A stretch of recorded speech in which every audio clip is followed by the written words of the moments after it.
Hi guys, and welcome to Turn 2 episode number 30. Today we have a Blizzard special, and we have a Blizzard very own guest, Ben Brode, who is senior game designer on Hearthstone. So Ben, what's up? How are you, man? Greetings, it's good to be here. It's good to have you as well. So today we'll ask, there is no Froden today, unfortunately. Froden is casting deck wars as far as I know. So I will be asking Ben questions about Naxxramas, about Hearthstone at all. So Ben, let's maybe jump to the questions. And Sure. Great. So let's start with some general questions. The first question I have for you is, what's the general feedback that you received from the community about Naxxramas? What the community liked the most? I personally like to read as much as I can read about what people are thinking about Nax and how they're responding to it, what decks they're using to beat the different bosses. So I've read a lot of feedback, and I've seen kind of different things all over the board. It seems like a lot of people are liking the fact that there's some really interesting new single-player content. That's cool. People are excited about new cards shaking up the meta game and new deck types being possible with some of the new cards, especially in the military quarter. I've already seen some crazy new decks pop up. But actually, I was curious what you think so far about your experience in Nax and how you've liked it. Oh man, I personally love it. So obviously I like the PvE content because it's cool to not always play versus players. Like, you jump in, you have this experience. It's super fun to play versus those bosses. You can also make some kind of like personal challenges because you can try beating Maxna or like Lotheb with only basic cards. You can try to force like a class to beat them. But being the competitive player, I mostly love the new cards. The new cards that really shake the meta game, and they create new combos. They change the archetypes. So this is what I really like about Naxxramas. It's been like, I mean, you've been playing since early in the beta, right? Like, it's been a long time since there's been new cards for Hearthstone. I've been playing this game for many years with the same cards, so it's so exciting to finally get some infused new stuff going on. I mean, things change during beta and release because we changed some cards that did different things, and just because people are kind of discovering new strategies that were kind of hidden amongst cards in the expert set. But this is like the first real mix-up, and it's very exciting. Yeah, it's definitely good to see new cards, and also I can't wait for the new cards coming every 2 more weeks, I think, right? So like, Yep. Yeah, it's 2 more weeks, and we have the full sets. Yep. Okay, let's go to the second question. Are you happy with the difficulty level of the Arachnid Wing? And actually, like all the wings that were released. I know that it wasn't challenging for the pro players, but my casual friends struggled a lot. Well, I guess I would say that I am happy with the difficulty, but I know that like that's kind of on average. Some people have more trouble with certain bosses or less trouble, and it kind of depends on what your default slant is, right? If you're really comfortable playing aggressive decks, and it's kind of all you're really comfortable doing, and then you run up against a boss who kind of requires you to think differently, and you're not really comfortable thinking differently, you may take you a little while to kind of break you out of your shell and try a strategy that really is good against a certain boss. But we track all of this stuff. We have these great back-end tools, and we see the average number of attempts before people beat a certain boss. We see the average number of attempts before people give up against a certain boss, and like the maximum number of attempts it's taken for someone to beat a boss or give up against a boss. And so far, those numbers are all looking kind of what we wanted them to look like. One of our goals was to make it so that Naxxramas was definitely beatable on normal, because if you drop gold or dollars or whatever on Naxxramas because you're excited about getting the cards, you should be able to get the cards. We don't want to like say, okay, well, thanks for the 700 gold. but you're not going to beat these bosses anyway. So why did you buy it, right? They need to be beatable. They have to be accessible to players. And so normal mode, I think, is looking pretty good in that direction. And heroic mode, we wanted it to be harder. For a lot of players, making those normal missions beatable means they're almost not even content. You just one shot them all, and you're like, okay, I got the card. That was it. So heroic is kind of meant for those players to be what normal is meant to be for players who haven't spent a lot of time with the game yet. So there's a lot more, some more content there for players who feel like they're more experienced.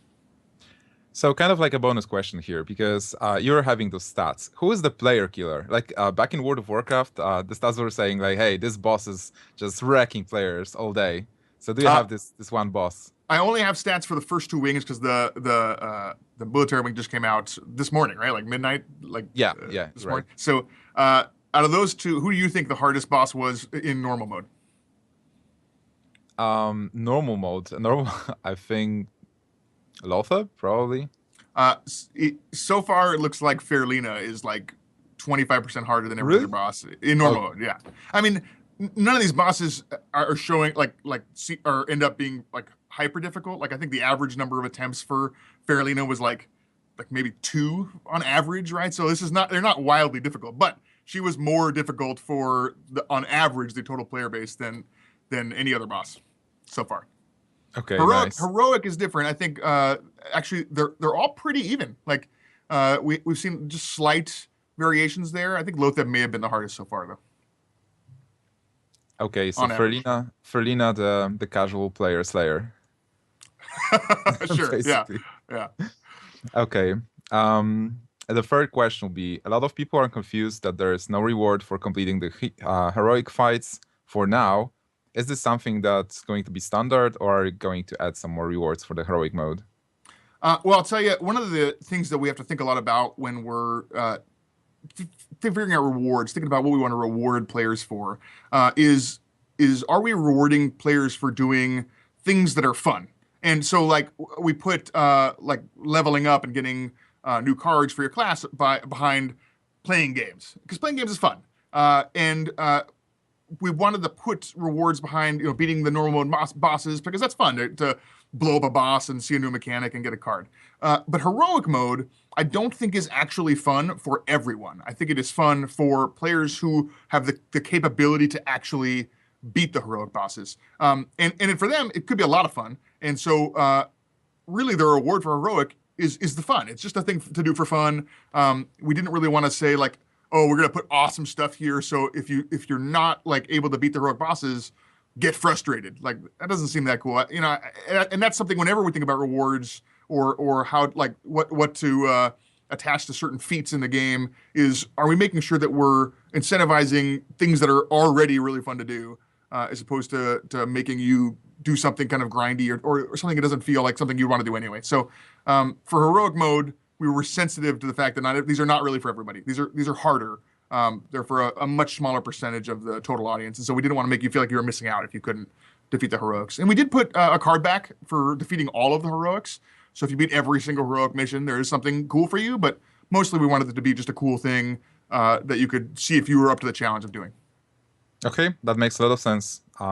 You don't have to tune down the challenges because people are complaining that there are rewards that they can't get. So. Right, yeah. And the challenge is fun as well, so great. So how did the process of scaling AI difficulty look like on your side? Did you actually have to downscale some of the bosses on Heroic? Were there, like, during the testing, were they too difficult for the testers?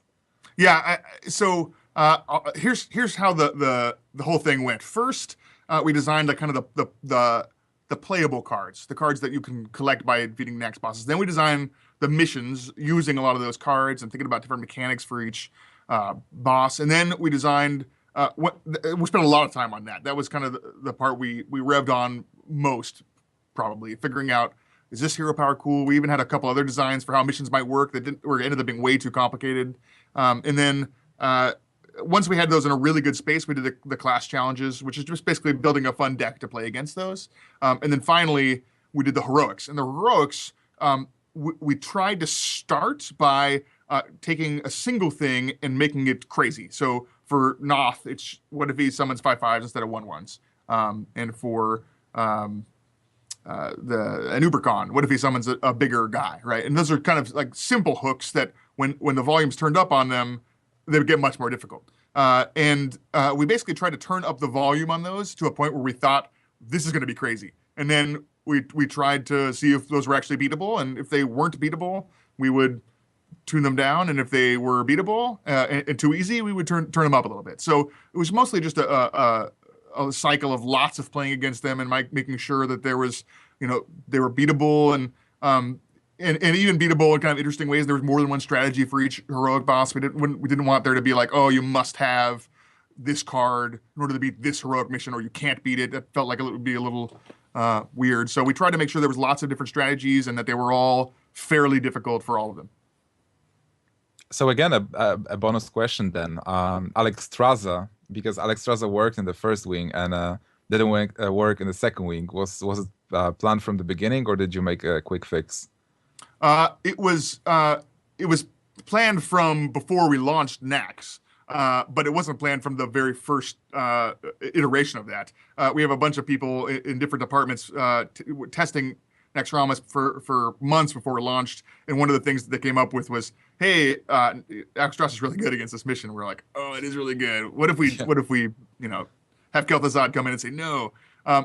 I think actually that worked out well and kind of badly. It worked out well because it's kind of a crazy surprise. It's totally outside the realm of what's normally possible in a Hearthstone game. Like having some third party come in and just smack a card off the table is like crazy. Like what? And that's fun. That's cool. But because these are cards that like you might craft specifically to beat this mission, it kind of ends up not working that well if you craft Alexstrasza and then Kel'Thuzad blows her up and you're like, oh, that sucks. Like I just totally built that card for this mission. So I think the visibility of it wasn't great, but the something about the idea is cool. So anyway, that's kind of where that came from, is trying to make the mission feel hard. The funny thing is it probably wasn't even necessary to do it in a Lotheb mission, because I don't think that's the best way to beat Lotheb. So anyway, just something for us to think about going forward. Okay, definitely. Like people try to cheese the boss fights and use different stuff to actually like, try to cheat in instead of just a normal fight. But Right. it's cool about the missions. So great. Okay, so next question. With Nax, we got a new trailer, a new Naxxramas trailer, and personally, I really like the layered card animations. How does the production of a video like this look like on your side? Well, I'll say that to me it looks like magic. Like those guys are like, Okay. just do something awesome, and I'm like, wow, that's amazing.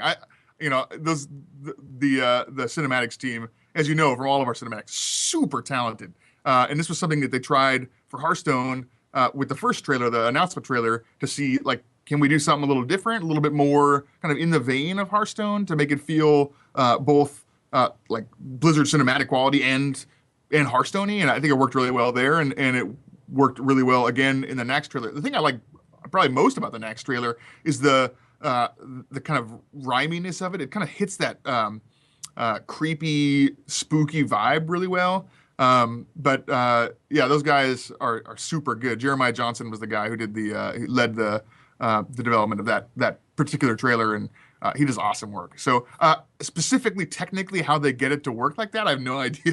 I think it's a mixture of a bunch of different techniques, but yeah, they're awesome.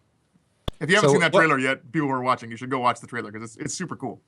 Yeah, definitely. The trailer is amazing. So like there's you're personally not involved into like selecting the art for the trailer. Is this mostly the movie guys who are doing it?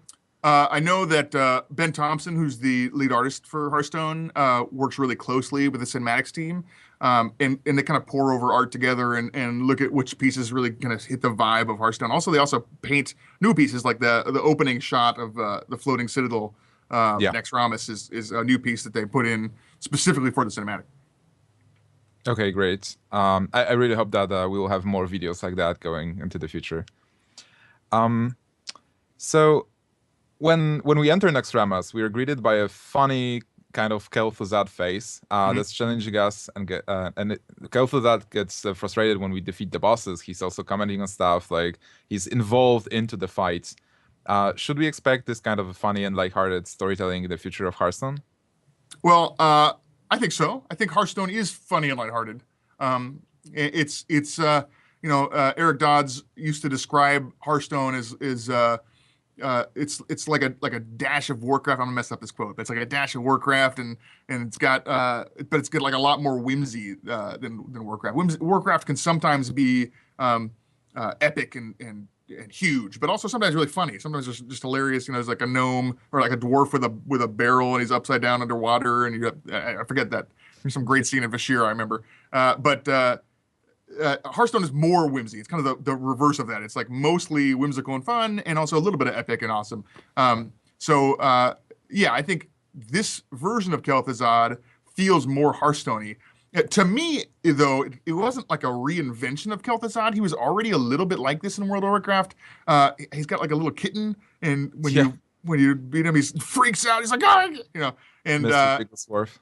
the thing I remember that I loved most about Kel'Thuzad is if you there was a pet you could get on the online store that was like a little Kel'Thuzad, and when you bought that pet and it was mailed to you by Kel'Thuzad, and he wrote like some letter to you about how he was gonna freeze the blood in your veins, and it was just the style of writing for that letter was hilarious. I kept it in my bank for many years because I loved the tone of Kel'Thuzad as kind of an over the top silly character. And then when we decided to do the next Ramus adventure, like that's the Kel'Thuzad that I loved the most was from that letter where he writes you in World of Warcraft. So that kind of stuck with me, and that's why when I was writing the lines for Kel'Thuzad, I kind of wrote it in that tone because it feels a little better for Hearthstone, I think.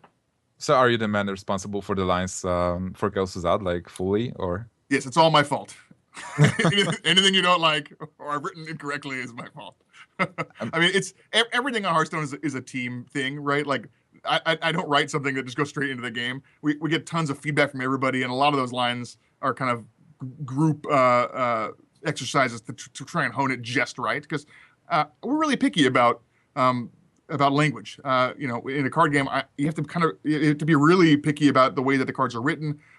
I love reading people's feedback on what we call it templating, which is the word that we use for the way that cards are written out and the rules for how cards are written out, like where does the comma go and how do we capitalize it? That's the whole kind of art of that is called templating. And I really care a lot about templating, and not in just card text, but in everywhere in the game. And seems like a minor thing, but one of my favorite things is to take a line of text and remove words from it, but keep the same meaning. So, like just culling things down to the minimum, so that there's not a lot of words on the screen at any one time, and it's just the kind of the core soul of what you're trying to get across.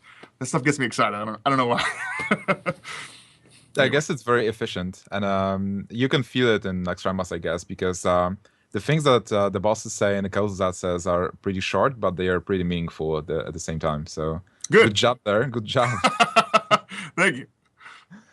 Okay, let's move on to another question. Did you have to commission any new art or sounds for it's about the Arachne Quarter, but basically for the wings, the whole Naxxramas, like how much did you have to commission like for the new stuff? We commissioned a bunch of new pieces of art. Obviously, like Lotheb is a brand new piece that Samwise did, and Wailing Soul is by Glenn Rain, and Echoing Ooze is by Eric Browning. A lot of these guys are actually guys in the studio working on other games here, and we kind of tapped into them and said, "Hey, do you mind painting something awesome for Naxxramas?" And they were excited to do it. So there's a lot of new pieces. Nerubian Egg, another one by Justin Tavaret.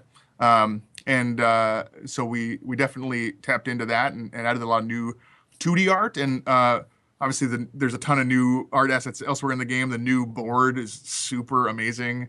There's a ton of new sounds and music and spell effects for the cards. So yeah, there's a lot of new stuff in Next Rust.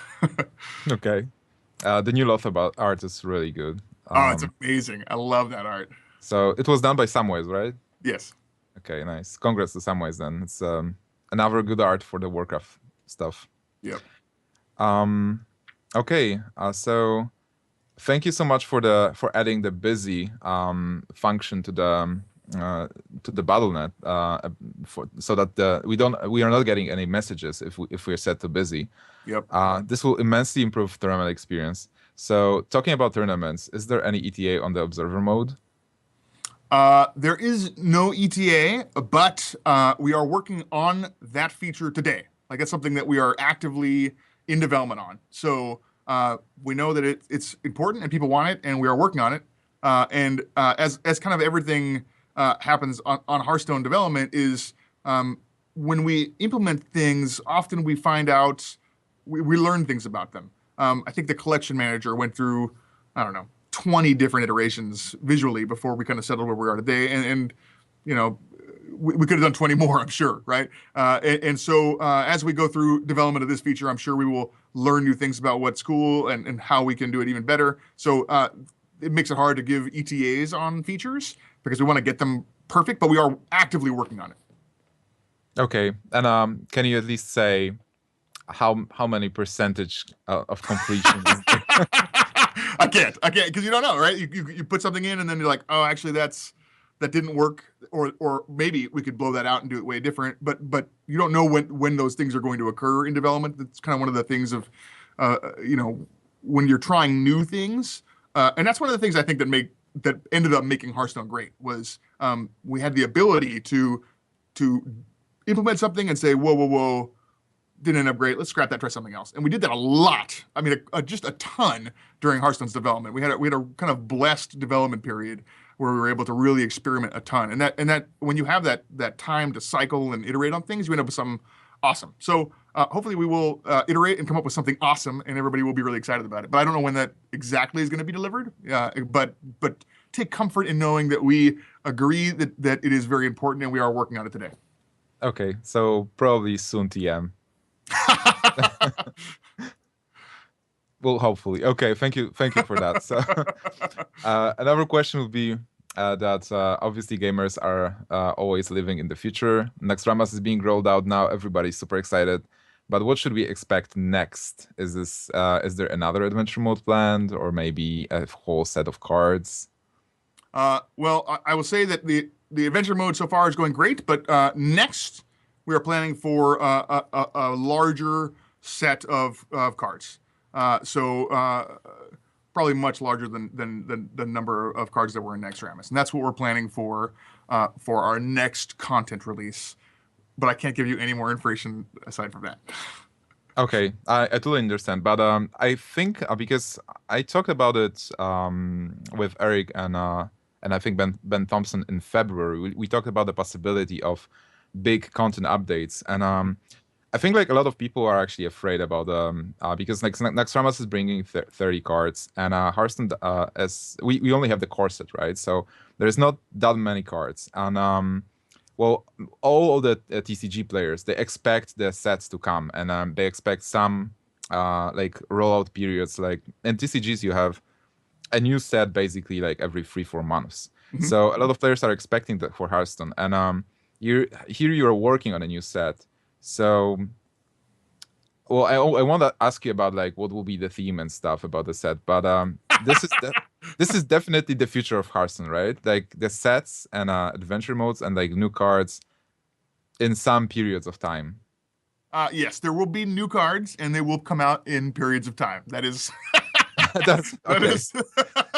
That's not a lot of information for you, but no, we know that Hearthstone is fun, but more fun sometimes when you can experiment and you're not sure, maybe I'll try this with that thing, or and that's awesome. And so we want to do more of that stuff, and we want to launch new cards, and we have more new cards planned. I think we have some really exciting stuff coming. Yeah, except for telling you that there will be a bigger drop at some point in the future that is not an adventure, that is kind of a classic expansion. I can't really talk about themes or what kinds of cards are going to be in it. Can we define at least maybe what big will mean? Like we will have adventure mode being 30 new cards for constructed metagame. Mm-hmm. So big would be around 100 maybe. I was asking if I was allowed to say anything about the number of cards in the set, and I was told probably not right now. Should we talk about Okay, that? But that there's makes a lot of sense. more than 30. Okay. Yeah, okay, that's fine. That totally makes a lot of sense. So because you can also like change the number, so giving an answer here would be too Sure. much. Yeah. But this is great news. Like I'm super excited about the new sets. Like Warcraft has so much potential, like the World of Warcraft and like the lore and stuff. So I'm super excited to hear something. But obviously not today. So Yeah. yeah, I'm excited to talk about it when the time comes. I can't wait to get back on turn two and spoil some cards for you. agreed. Thank you so much. So the next question will be, um, will players be able to buy specific wings, or do they have to own the previous wings? Maybe that was answered somewhere, but I'm not sure. And it's also, yeah, go ahead, please. Yeah, you have to buy them in order. And actually, this is kind of tricky for us. The model for pricing Naxxramas is a little complicated. There's kind of a lot of ways to buy Nax. You could buy it kind of in any combination of gold and dollars. And because of the pricing model, which we really wanted to get perfect, we already knew that things were a little complicated as far as how to purchase Naxxramas, and we wanted to keep at least this part as simple as possible. So really, it just kind of reduces the number of options in the store, and there's already a lot of options in the store, and we felt like this was going to help with that. Okay. Well, that makes sense. I mean, like some of the people can actually like aim only for specific wings to get specific cards for the adventure mode, but it makes a lot of sense from the development side. Okay, maybe let's move to some metagame questions. Okay. So the first question about the metagame will be Meixna. Why? Only to attack? So sad. Well, my Exodus attack doesn't often matter because she has like infinite attack against minions, sort of. But it does matter for obviously hitting the hero and for things like Kodo and Cabal Shadow Priest and those kinds of things. I'll tell you that Maexna is a potentially scary card. If it's too good, it might be frustrating because it just kills every guy that your opponent tries to play, and you heal it back up or something. So I think we intentionally aimed a little low on her power level just to make sure that if she ended up being too good, she wasn't wildly too good and frustrating. So that's kind of why she ended up where she ended up. Okay. But for now, we shouldn't expect a buff to Maexna, right? I don't think you should expect any changes to any cards at any time. Ideally, we will do everything in perfect balance, and then if there's something that's slightly off, we will introduce new cards in the future that might be good against those cards. Obviously, we have stepped in, and we will continue to do that when things are out of whack. And I'm sure there will be cases where we have to do that with cards going forward. But in general, we don't like to tweak things, especially we don't like to buff things because that's a lot more dangerous usually than nerfing things. It has kind of wildly every time we change anything, it changes the environment in potentially unintended ways. And so making as few changes as possible is the goal. And there's no reason that we must buff my ex now. I think actually in some decks she's interesting, and you were mentioning before the show that she gets play anyway because Web Spinner pops her in your hand every once in a while. Exactly. I think like one of the sickest play with Maexna is actually like in Druid, turn 6 at Maexna, then turn 7 Mark of the Wild to make her a 4/10 taunt, and then faceless it so that you have double Maexna with 4/10. So that's actually viable, but it's free card combo. Yeah. So Yep. probably too tough. Okay, so Maexna is done. The next question will be about priests. So don't you think that priests will be too strong with Dark Cultist and Zombie Chow, plus Lothep countering two of the most powerful decks, which are the Druid combo and Miracle Rogue? So what about priest? No, I don't think that they will be too strong. Basically, you're asking if did we mess up? Did we? Okay, this is kind of like a tricky question. So basically, there is a buff to priest, that's for sure, right? Certainly, yeah. I mean, it definitely feels like that. That the Dark Cultist is very strong. I mean, it's 3 for 3/4 already. Those stats are really generous, and it's got a pretty good power. So yeah, priests are going to change somehow. We still have yet to see kind of how that ends up. But the answer is I don't really know how it's going to end up. Oftentimes we create cards and we have an idea of how things are going to work. We test them like crazy, but there's only so many designers on Team Five, and there's a lot more players of Hearthstone. And we have some great people on the team, but there's, I mean, as you know, as you yourself are an incredible player of Hearthstone, we can't figure out everything. And so there, you know, who knows what's going to rise to the top at the end of Naxxramas, and who knows what's going to happen 3 months later after Naxxramas is released, and people discover things they never even tried, you know, originally. So the things change all the time, and we'll see kind of where things end up at the end of all of the Wing releases. Okay. Also, I have to add that there is a big nerf to Priest and a new card that was released, the Spectral Knight, I believe. Mm-hmm. He is kind of like a anti-priest, anti-mage guy. It's really really hard to counter them Yeah, as those classes. he's definitely interesting. He came out today, right? Like Yeah. he's military. Yeah, I mean, it's definitely going to be. I'm curious to see his impact on the meta. Yeah, definitely a very strong card. So he will be played. Okay, the next question will be about the Deathlord. Deathlord's art, actually. So were you aware that this was a vanity card from World of Warcraft card game, picturing Arik Jack, and a card called Arik Stonejack? I was not aware, but I have been told that guy's kind of awesome. So I'm happy to have unintentionally paid homage to Eric Jack. Nice.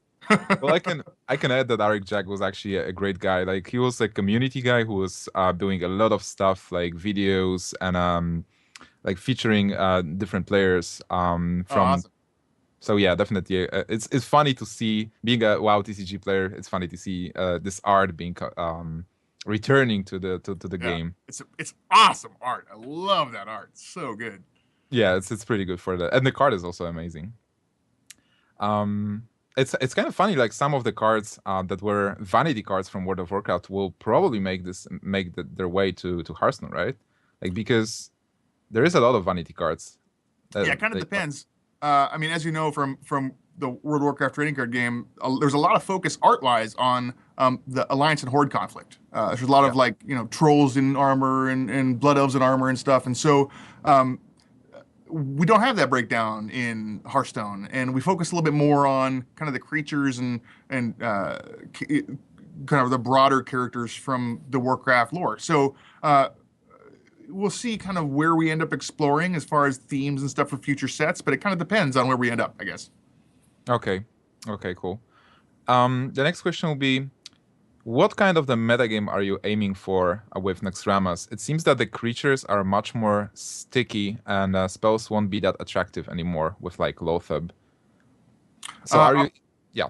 Please, well, I think that instead of aiming for a particular metagame, one of the things that we aim for is having tools available against any particular metagame. So one of the things that we think is interesting is correctly guessing what you might come up against and tuning your deck to be good against kind of the field.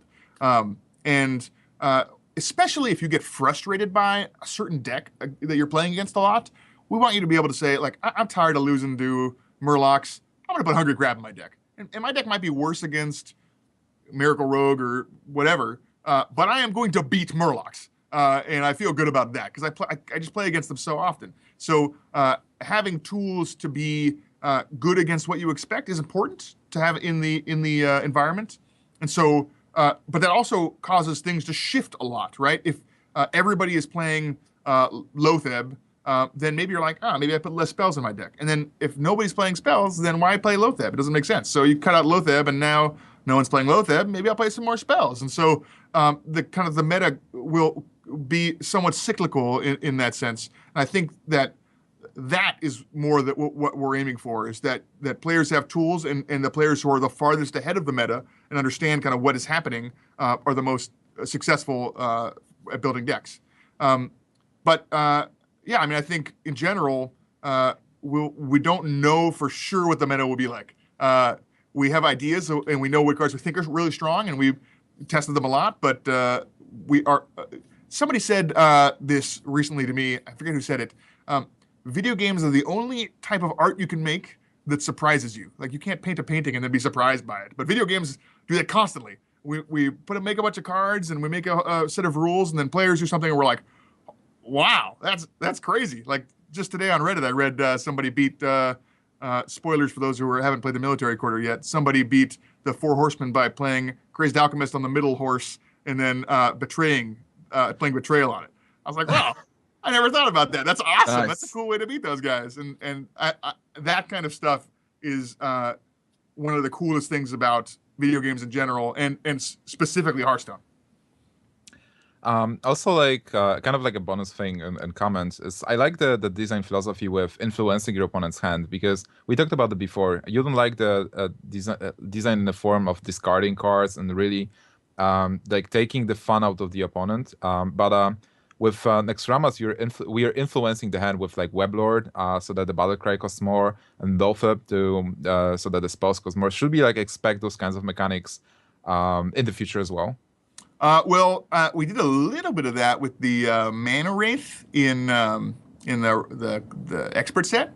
I think that those are kind of interesting ways to have that like a light amount of that interaction.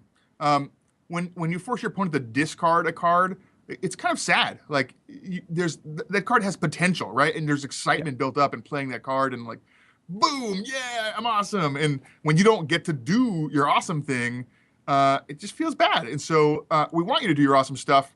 Lotheb just delays it for a turn. And so you still get to do it. You may not get to do it when you want to do it. It may not be as awesome as you thought it was going to be, but it doesn't like completely remove your power. It doesn't make you powerless and hopeless. And I think that's something that is great about Hearthstone, is that you always get to do something cool. You always get to have a little victory. You get to blow up the guy or make your dude huge or something before the game's over. And so even when you lose, you got to do something cool, and you feel like, oh, okay, well, I'm somewhat awesome even though I lost that game. And I think that's important. Yeah, it's definitely a cool design. So we talked about the meta game. Is Lotheb as a card? Well, you said that you're giving tools to players. So is Lotheb as a card a direct counter to Combo Druid and Miracle Rogue, which were super popular before Nax? I will say that Lotheb is a metagame tool against decks that run a lot of spells. So he's good against those decks because they run a lot of spells, but he's also meant to be good against any deck that could arise in the future that runs a lot of spells. And those kinds of just like Big Game Hunter and Black Knight are good against decks that run, Ragnaros or Ancient of War. And because you can anticipate certain types of decks, then you should be able to, if you correctly anticipate those things, do better. We just like having those types of cards, and we didn't really have a great answer to decks that run a lot of really devastating spells.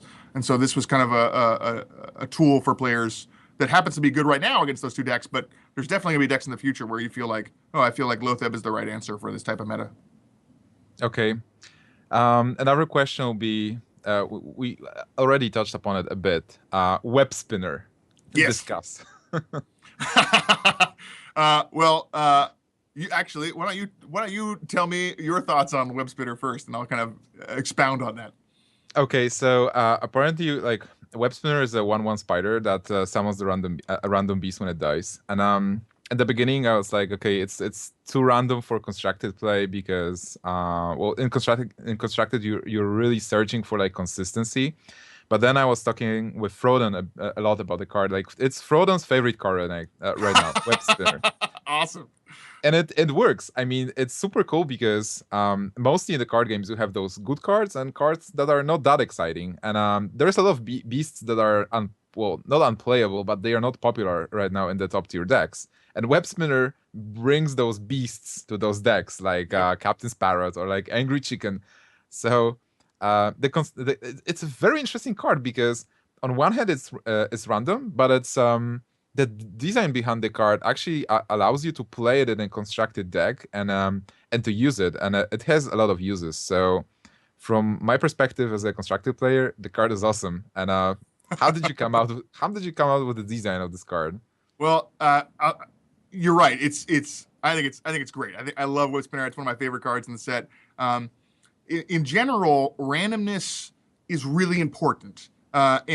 And we've had a lot of different responses to randomness. It's kind of a touchy subject because A lot of times it can feel like it takes away all the hard work you did in the game, and it just kind of you leave it up to chance. Uh, but actually, what's kind of interesting about randomness is that used correctly, it can increase the amount of skill required to play the game. And web spinner is a really good example of, I think, randomness done well, because if you are when web spinner triggers and you get something really unexpected in your hand, being able to respond to that totally random event and use the result to your advantage is hard. It's something that really great players can do a lot better than players who are slightly less great. And it means that every game you play, the situations are novel. Or like, I've never had to play with Angry Chicken before, but now I have to figure out, maybe is there a way to use this guy to my advantage, and that's different than the last 400 games you played. And so you really have to be able to think on your feet because there's cool randomness that changes each game you play. So web spinner is kind of fulfilling a cool role. I really like random cards for the reason that it makes each game more interesting. It actually can increase skill when done correctly. And specifically, web spinner is kind of a fun thing because it puts all these cards that maybe players don't ever use, and they get to use them. They get to play with my Exna and Angry Chicken and stuff, and that's interesting. Trying to figure out how to use those cards in situations you weren't thinking about using them. So I like it. I'm happy that people are responding well to the card, because I think we've had some experiments with randomness that weren't as popular, but I think things like web spinner, people like it for the most part, and so I think it's the kind of thing that we could see more of in the future. Yeah, I definitely like it. It also creates stories, right? It's like For King sure, Crush yeah. was my only out, so I attacked with a web spinner, got a King Crush, and I won Right. the game at the Yeah. spot. So. Yeah. Stories are really important. Stories are actually one of the things that makes card games great, is that because it's so random, because there's 30 random cards shuffled up and your opponent has 30 random cards shuffled up, and you don't know, what's going to happen, or who this guy's going to hit, or what cards he's going to play, and like, what, he's playing with that card, that's crazy. Like, those are fun. That's kind of the soul of society, is storytelling, right? In a way, Yeah. right? Like, it's all stories. And card games are such great story generators. So yes, randomness in general, and especially web spinner, is awesome for creating really fun stories. I actually have a couple of bonus questions, if I may. Sure. The question will be about balance, because for me it's always interesting, like the balance thing, how to balance between arenas and constructed. Like, I know there is always those are definitely two different formats, like arena and constructed play, like ladder. So in many card games, people they put a lot of work into like saying, hey, this card is great for constructed, but for the arenas it might be too strong because it's dominating like turn 5 slot. Right. So how does it look on your side? And with Naxxramas specifically, did you have to nerf any card specifically because it was maybe too strong for arena, and did you have to tune it down even though it was constructed viable? We did not nerf any card for arena only. In general, the cards that are good in arena are just kind of good. They're good value cards. They're kind of good cards. They're good on their own because you can't really rely on any set of cards to make them good. But in general, cards that are like that are also often good in constructed. Not always, but usually we can find out a lot more about the value of a card and how good it is by playing it in constructed than we do in arena. We do play the cards in the arena a lot, but we didn't make any specific changes to balance because of the arena. There's some unfortunate side effects, I think. Maybe not unfortunate. Maybe it's interesting, of some of the Nax cards in the arena. Like, for example, Fugan and Stalag. Those are cards that are awesome and constructed because you put them both into your deck and do something great, which those cards come out in the next wing. I'm excited to see how those shake things up. But in the arena, if you see Fugan, you're like, oh, come on, what are the chances I get Stalag in the next couple picks? I mean, it's just not something you're probably ever going to see in the arena. Although when it does happen in the arena, it's going to be pretty exciting, I guess. So maybe there's It can happen. It can happen. Sure, you could end up with 2 Stalags and 2 Fugans in the arena. I mean, or your opponent can actually play one, and then you get Thaddeus. Sure, yeah, exactly. So you never know. You never know. But it is that's a card that is kind of worse than potentially worse than most other picks in the arena just because of the way that it works. And so there's some we do definitely have to think about that. But in the end, we felt like this card's so cool and constructed that it's okay that there's a little bit of weirdness there in the arena. Okay, that's a good answer. Another question will be, what can we expect at Gamescom? Do you know? And if there will be somebody from Team 5 visiting Cologne Gamescom in the next 10 days. I don't know anything about Gamescom. Okay. I have heard rumors that there will be someone from Team 5 attending, but I don't know anything else about what's happening. No worries there. Like it was just a surprise question anyway. So, but I Hopefully was, awesome stuff. I mean, I had been to Gamescom many years ago on behalf of the WoW trading card game back when we launched that, and so I it was back in Leipzig back then. So it moved to Cologne, I guess, yeah. sometime in the last number of years. I love that convention. It's so crazy. It's so packed. It's massive. Anyway, are you going to Gamescom? Yeah, definitely. I will be there, and I will be with Blizzard. So for our viewers who are not aware, like there will be a lot of stuff happening for the Blizzard. The Blizzard booth will be one of the biggest. So definitely try to go there if you're able to. So also like okay, I think Blizzard will actually have a Blizzard store at Gamescom. Yeah, and there will be a lot of merchandise. So I wanted to ask you like if you know if we should look for forward to any specific Hearthstone merchandise that maybe you were approving at some time. Like we have the pillows, which are great. We have I think we have the mugs. Christina was wearing Hearthstone earrings. I'm not sure if you can buy those, but they're No, pretty cool.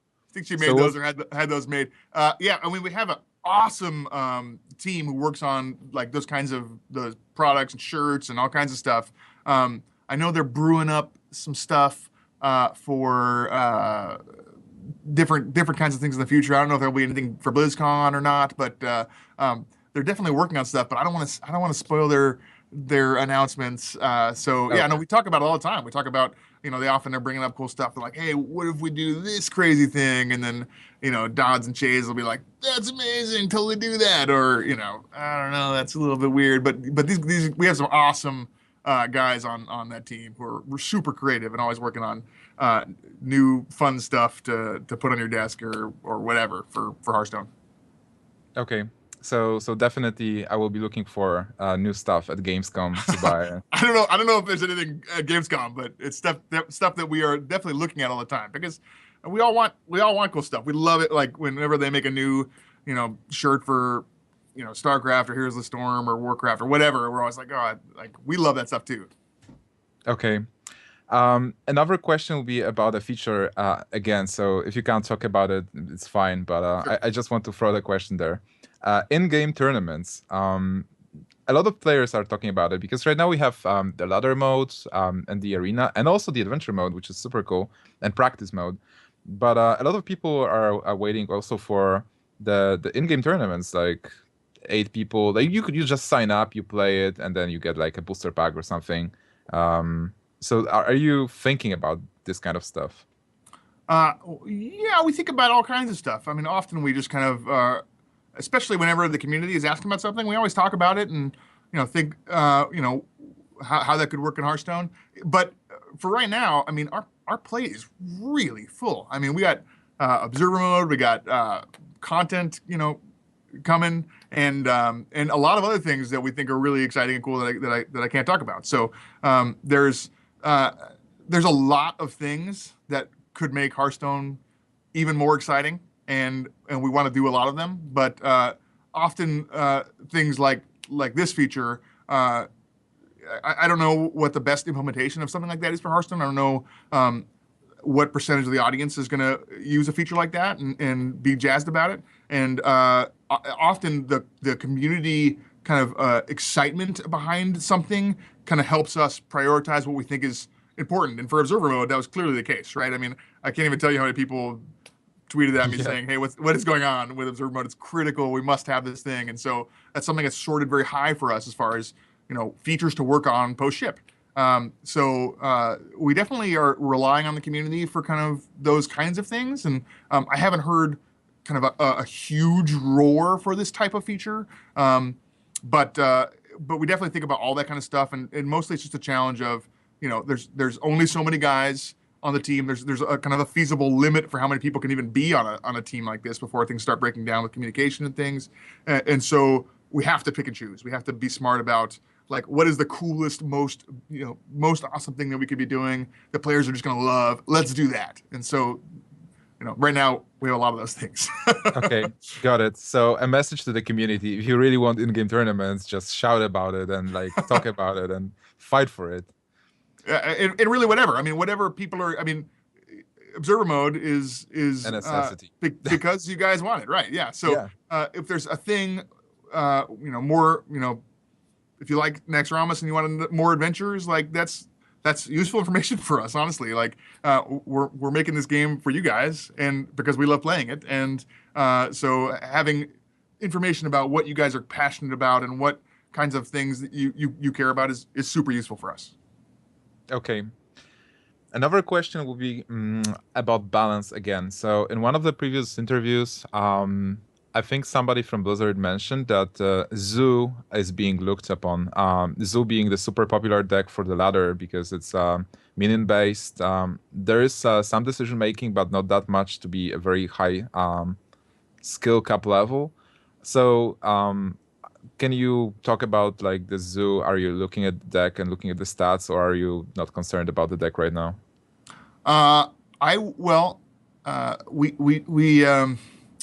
We definitely look at everything. I mean, we see every deck that people are playing and all the win rates and everything for all that stuff.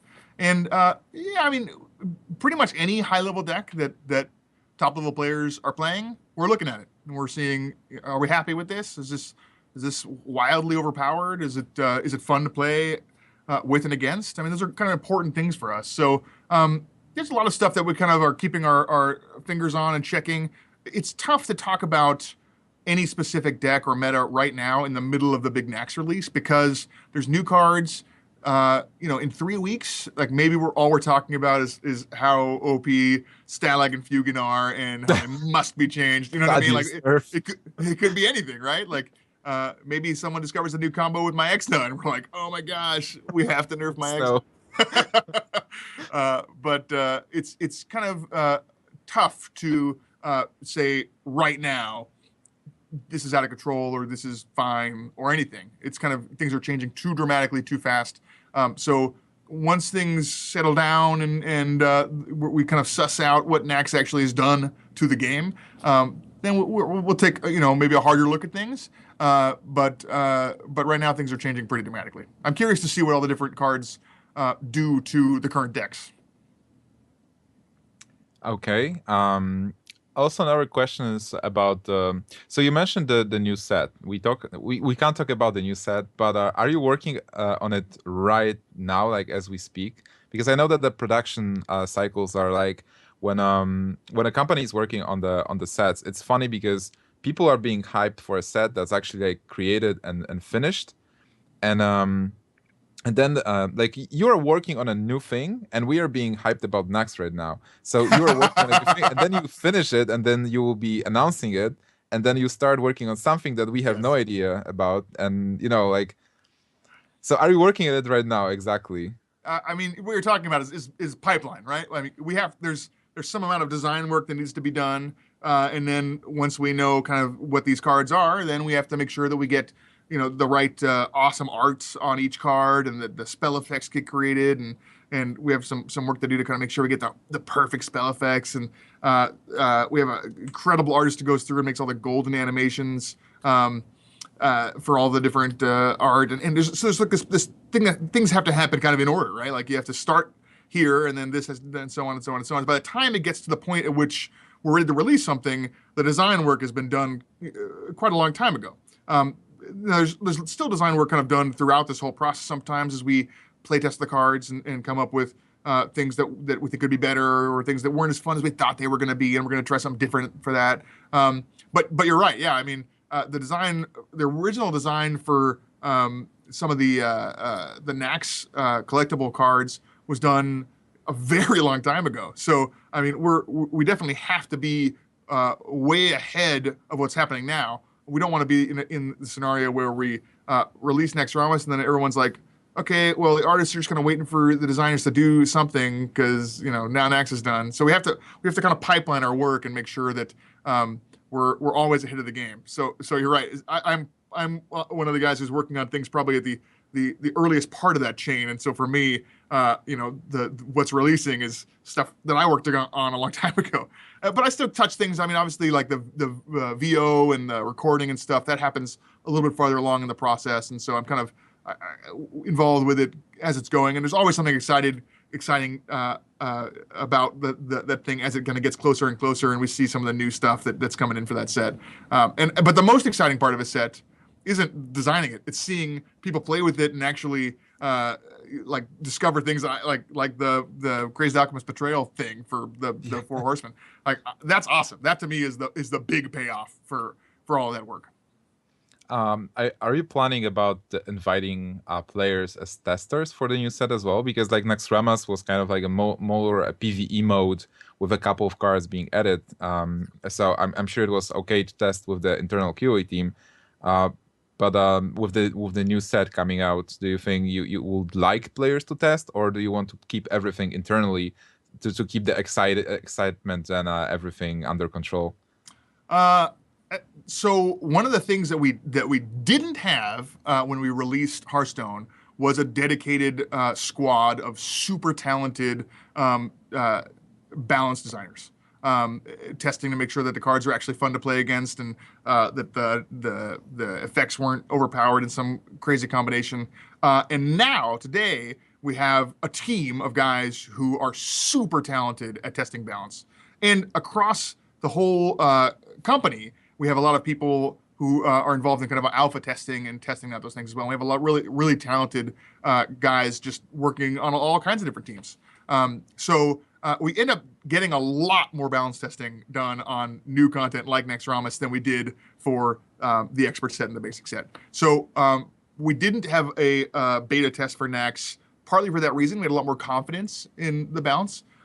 Even no matter what, people miss things, right? Like we might have some card in Naxxramas that we need to change or not, but no matter how many people you have working on balance, there's always something that could slip through the cracks. So I think we're in a great place to do really awesome balance work on future content. But so I don't expect us to do that, but it's always on the table. I mean, it's something that we have to discuss a lot. Really, though, the future set stuff is still far, like not tomorrow or anything. So we have a lot of discussion and stuff to do before we can talk about specifics for any of the plans for that. So who knows?